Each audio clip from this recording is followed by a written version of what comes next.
Sci Access, May 11, 2024. Adopting Universal Design Principles to Increase the Accessibility of Your Project. Scott Bellman, Dr. Kiriko Takahashi, Dr. Jeff Traiger, Dr. Alexis Petri. Should I get started? Scott, Alexis, Jeff? Great. Great, thank you. Good morning. Good morning, everybody. Our presentation is titled Adopting Universal Design Principles to Increase the Accessibility of Your Project. We're a group of the National Science Foundation includes Alliance project members working on an alliance called Tapped into STEM, which is the transition opportunities in STEM. The Alliance of Students with Disabilities for Inclusion, Networking, and Transition Opportunities in STEM. It's pretty mouthful, but we have a pretty cool acronym, Tapped into STEM.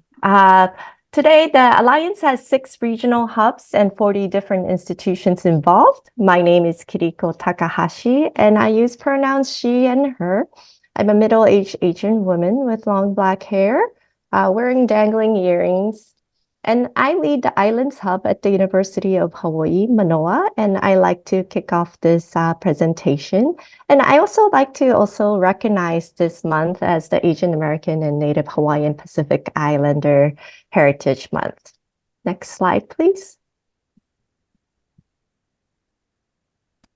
So those of us who are here today may be very familiar with the universal design concept, but let me provide a definition here. So Dr. Ronald Mays, who coined the term, defines universal design as the universal design is a design that is usable by the people to the greatest extent possible without the need for adaptation or specialized design.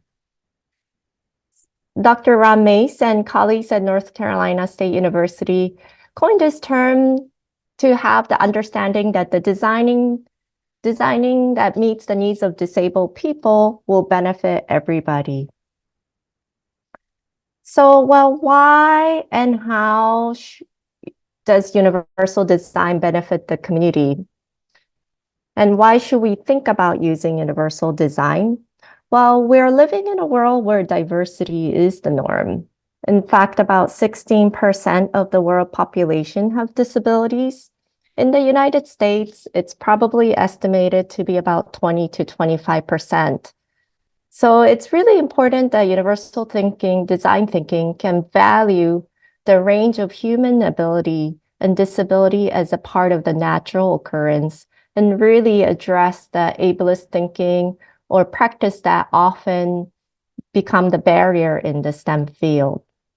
And having this proactive design can minimize the need for individual adjustments, which means saving the costs in the long run. There is no retrofitting.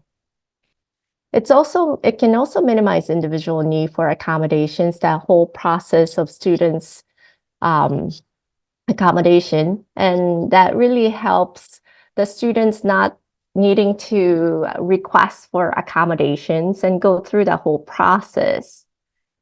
So for instance, like today's conference, if captions are already available, not only does it help those who are deaf or hard of hearing, but it also helps those who are English language learners, those who are in noisy environment and who don't want to miss the information, but also those who need to be in a quiet environment. Universal design, therefore, promotes best practices, but it's not about lowering the standards, so more diverse abilities can be supported and provide equal access. Next slide, please.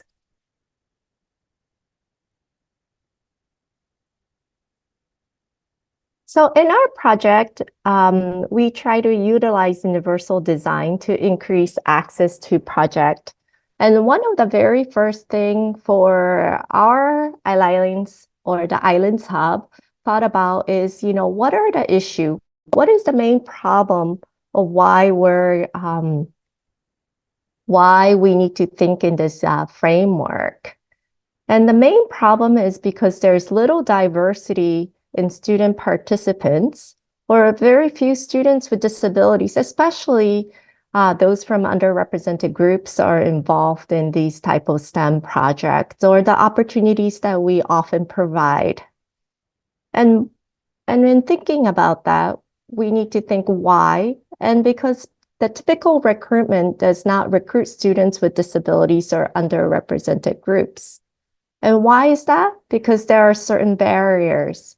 And it's not about barriers just about our attitudes, but it is also about inaccessibility of various items. For instance, it's the inaccessibility of the flyer, inaccessibility of the content, which when we are recruiting, inaccessible application forms or application systems, inappropriate images that's been used, and inappropriate distribution methods. And the last two also have to do not only with the universal design, but maybe about cultural relevance.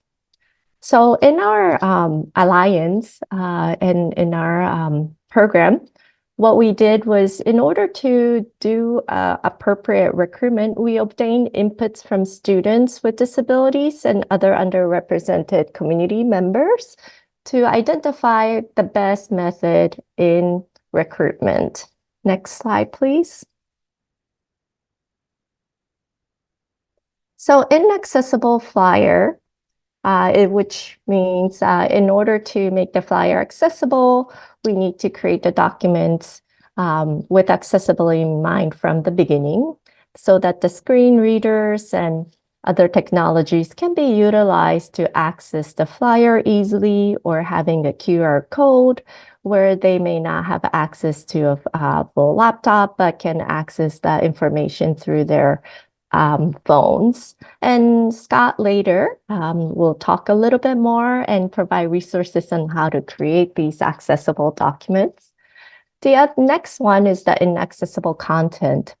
The content, what's important is making sure that the language is simple in plain language. We don't use the jargon, and it's appropriate for the target audience that we are reaching. For instance, in the Pacific, the term disability really doesn't exist. And a lot of the students may also not relate to the word disability, or they may feel that they're disabled. So it's really important when we talk about students with disabilities, or when we're recruiting really students for disabilities, what do we mean, and can they relate as a person or students with disabilities? And in accessible application forms, we really also needed to think about the application format, not just with like a screen reader accessibility, but the questions and the content. So in a lot of times, application ask about your accomplishments or why you want to join and what you have contributed. In the Pacific, a lot of people, a lot of times, it is not good to brag about yourself or be too proud about yourself too.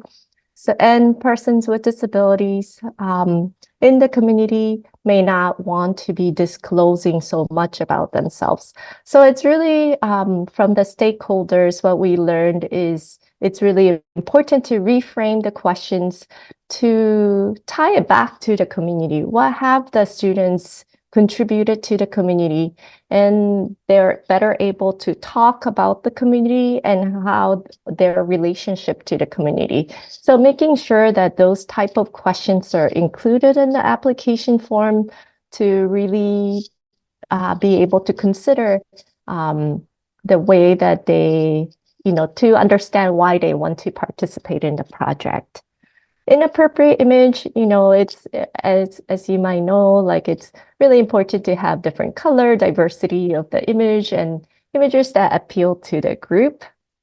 And then as well, the last one that was really important was identifying the trusted members of the group for dissemination.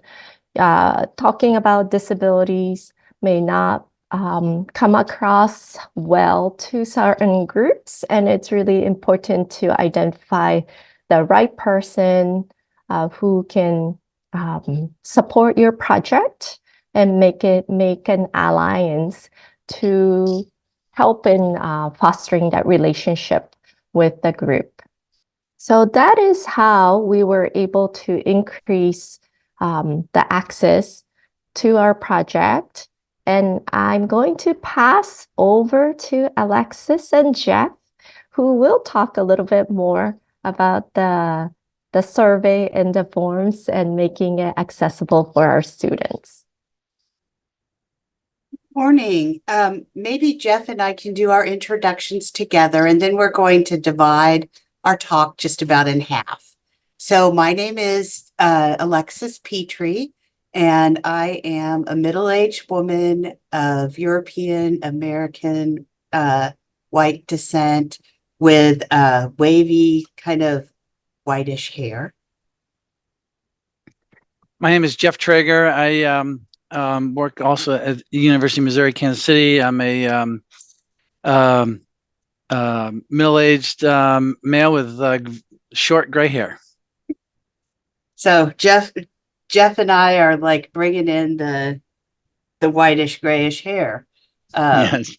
team this morning. So we're going to talk about a portal that our alliance made with students and the learning journey that we had on that. So this emerged from the backbone work for the Eddie Bernice Johnson Includes Initiative, Tapped into STEM, which Kiriko just gave you an overview. But I want to mention quickly, what is a backbone?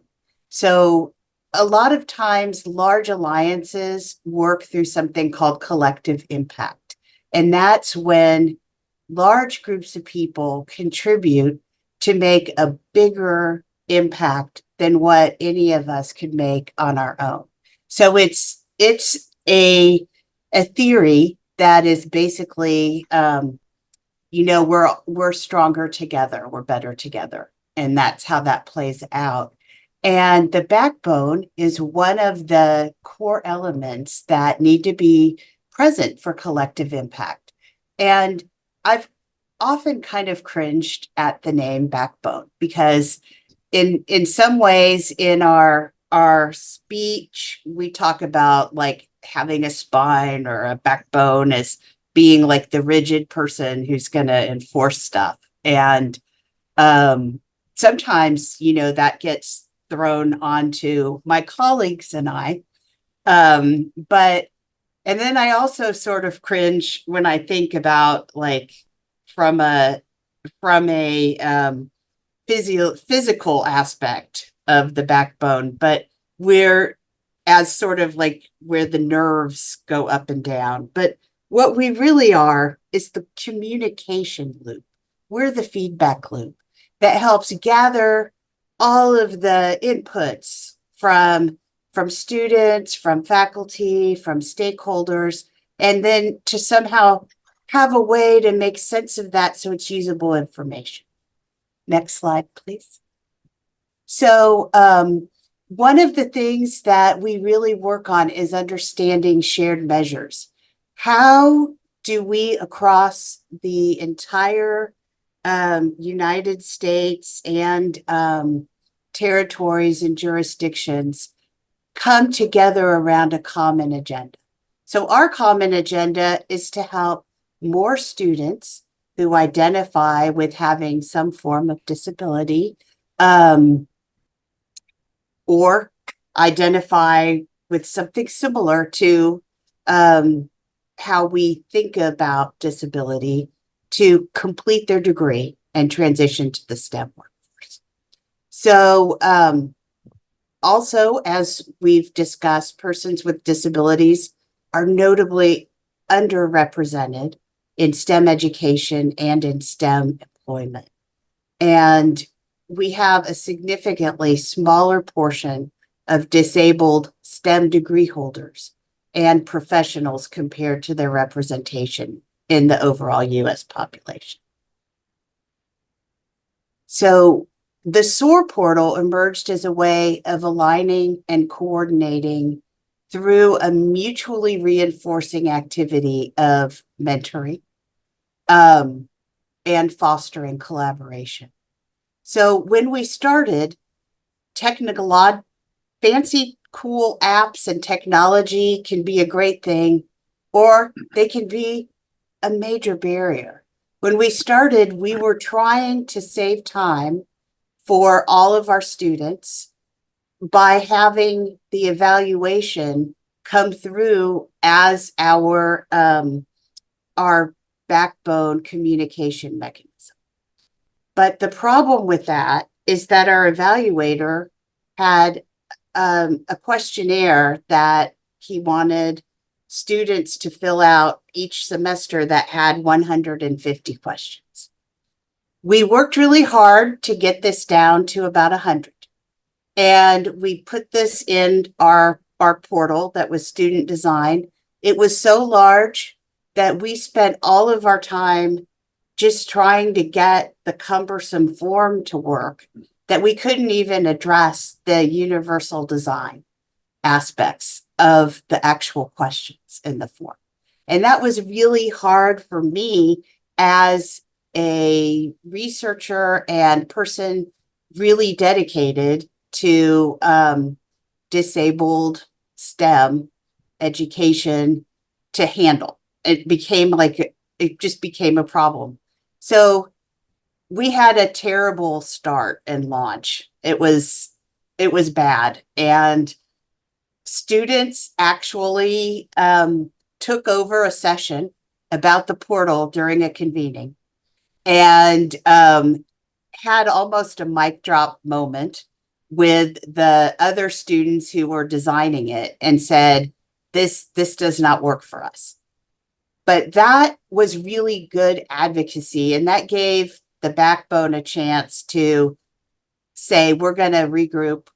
We're taking the evaluation out of this. This is about learning from students about what they need so that we can address those needs and help everyone surmount all of these obstacles that get in the way of academic resilience.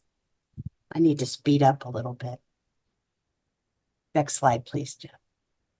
So what we have is basically students fill out 4 or 5 questions a month. They don't have to, but we want them to. And then we send out a communication each week that shares what the students are sharing with us. It's very simple. It's not so simple from the design aspect because not only are the forms accessible online or using a mobile device, they also can be read, and you can also have speech to text with them.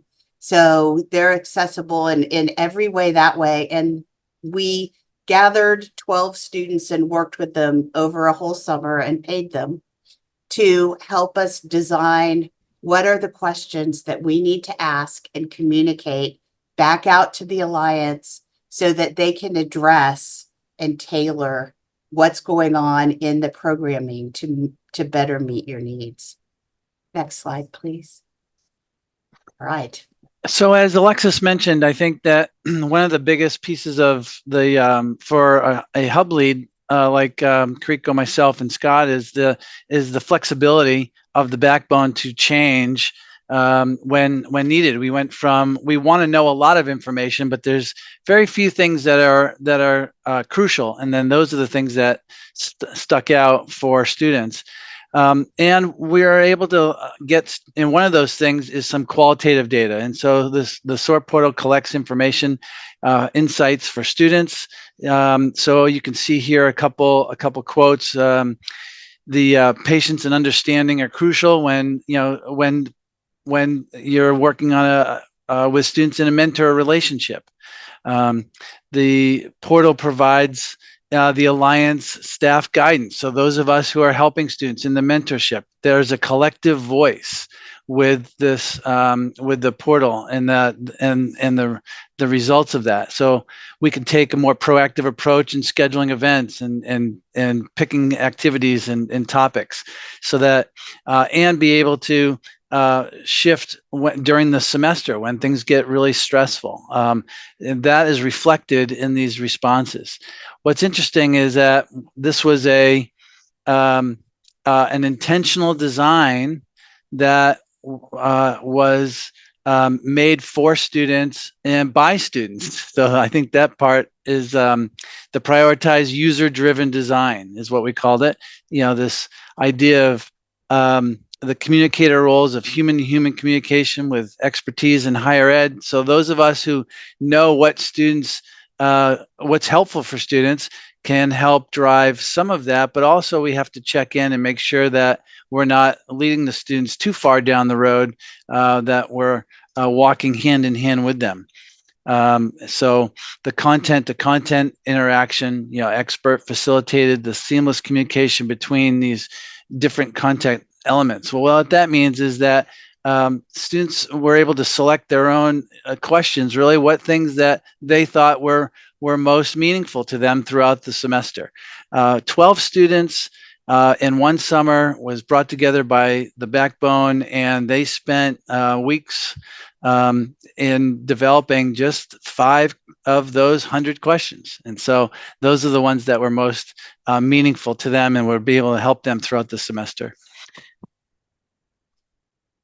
I think the portal really, for those who are interested in understanding what students are experiencing throughout a semester, this is a fantastic way to do it, because you are getting a snapshot longitudinally, because you're asking them each month, and every month for a student is very different. And so it is student driven. It involves students to, it's important to involve them in the design to make it relatable for them so that when we ask them to fill it out, that we say, this is what you all thought would be really helpful to answer so that we can support you, provide regular communication. So there's a feedback loop that the Backbone sends out results every other week about the last month's report through these data dives, which are snapshots of responses from students, collective responses from students. Now, these responses are private. They're at some level confidential in the sense that they are given a unique identifier, but in some serious instances, we have been able to go back and then reach out to some students who might put in some qualitative response that concerned us in some ways, and that worked out really well. We were able to keep them in school, at least on 2 occasions. So this inclusive data collection, I think, is kind of our most important piece here. Is that they ensure the data collection recognizes that students with disabilities are a distinct demographic, and we did that with the students being able to select the questions that they were able to that they answered and that were unique to them. So that was a big part of our final thoughts here, and so I'll leave this up to Scott. Thank you. As we thought about our session today, and everybody making time on their Saturday to be here from all over the world, really, we thought, wouldn't it be cool if we could give people a tool to take home just right from our session? And so thanks for being here. And here is the part where we're going to try to give you some resources and some tools. So we developed a publication called Equal Access Universal Design of Your NSF Includes project. And it was developed for the entire Alliance for NSF Includes back in 2022. And it includes input from various stakeholders, particularly people with disabilities, where we're trying to center their voices. It's broadly applicable, free to the public, and importantly, it can be modified for use in your project. And so what that means is you can collect this publication from us, and whatever is the name of your project, you can put your project at the top. You can rewrite some sections, you put in your own pictures, and you can distribute it at your organization as early as next week. And all we ask is that you, somewhere near the end, just acknowledge the original source of kind of where you got some of the material. So on the next slide here is the links to those resources. And I'm also going to drop those into the chat right now. so that everyone has them handy. So remember, I believe SciAccess will have presentation materials available. So you can get them from the conference, but also these two particular links are right there in your chat. And my last slide here, I just talk about some of the categories that this resource helps you think about universal design in your own project. Now, again, this one, the target audience is the NSF Includes program, which is a huge, huge program. But remember, you can tailor this to your own project or your own program, big or small. And it just talks about universal design in things like planning and policies and evaluation, digital resources and information technology. I think most of us here know about captioning videos and providing sign language interpreters and those kinds of things. But there's other tips in the publication too that you might want to check out and share with your colleagues. And we talk about project spaces and facilities, staff training, and some communication hints. So we hope you might at least check that out and share it with people and perhaps adopt it and make it into something of your very own.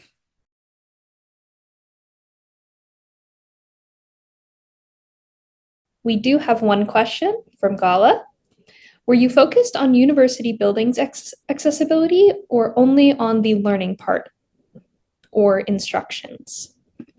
That's a great question. You know, our alliance has about 30 institutions with hundreds of buildings and physical spaces. And so as we talk to our dozens and dozens of students with disabilities about their STEM education, we hear a lot of stories about physical spaces and buildings.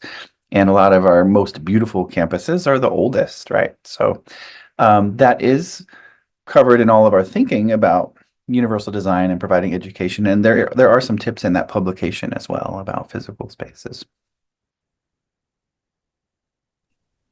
Thank you so much. We have another question from Axel. Have you and any quote unquote able students doing the questionnaire so that they can have an idea of what their disabled counterparts are working on or facing? I'll go ahead and take this one. So, you know, we have students who participate who are across all types of abilities. So everybody pays attention to the surveys, and it goes out to the students, to all the students who register with us. So there are students who might not identify as being a disabled student who are there as mentors, peer supporters, students who are friends. Some students bring a friend to things just to increase sense of belonging. So I would say yes, we do that. I don't know that we do that intentionally. I think it happens accidentally. That's Thank a fun you. question. Fun question. I really like that question. We'll have to think about that one a little bit, huh? SciAccess. Learn more at www.sciaccess.org.